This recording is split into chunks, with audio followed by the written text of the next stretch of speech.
We already have the third interconnector between Latvia and Estonia. We have second interconnector which were reconstructed last year, Valmiera-Tartu, and today we are opening the work of newly reconstructed third interconnector between Valmiera and Tsirguliina.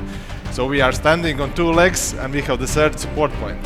So it means that our security of supply between Latvia and Estonia is ensured, and nobody can easily push us and we will lose the balance. So that's, I think, very important at this moment when we are planning our synchronization with European networks. This is the project also which connects Baltics with Europe. This is a very important part of synchronization project because we have to be strong together in Baltics to be able to strongly and confidently connect to the European networks as well. From the regional point of view, it's can be interpreted as just a line, but actually it's the line. You really deliver, you really concentrate on your work, you overcome many obstacles.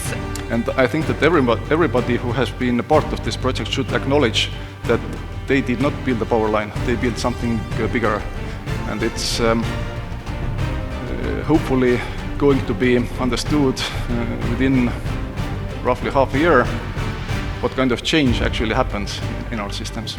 Enerģētiskā neatkarība un energoapgādes drošums, ko spēsim uzturēt ar šīs līnijas rekonstrukciju un spēcīgo infrastruktūru, ir īpaši svarīgi šā brīža ģeopolitiskajā situācijā.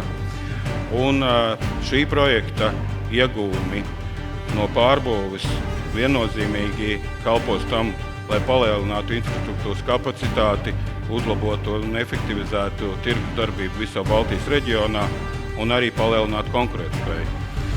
To all of its urgency and importance, the Baltic synchronization has been a key priority in the agenda of the EU for the past 12 years. Today, we are in a region that is changed massively. We are in a region that is well interconnected. This celebration reminds me of how close we are to reaching the 2025 targets and what was agreed in the political agreement to accelerate this benchmark by almost a year. This is only possible thanks to the TSO's hard work and the efforts they've intensified. We can now see a future in which Latvia, Lithuania and Estonia retake full control of their energy system, but also accelerate and advance the energy transition in the Baltic Sea.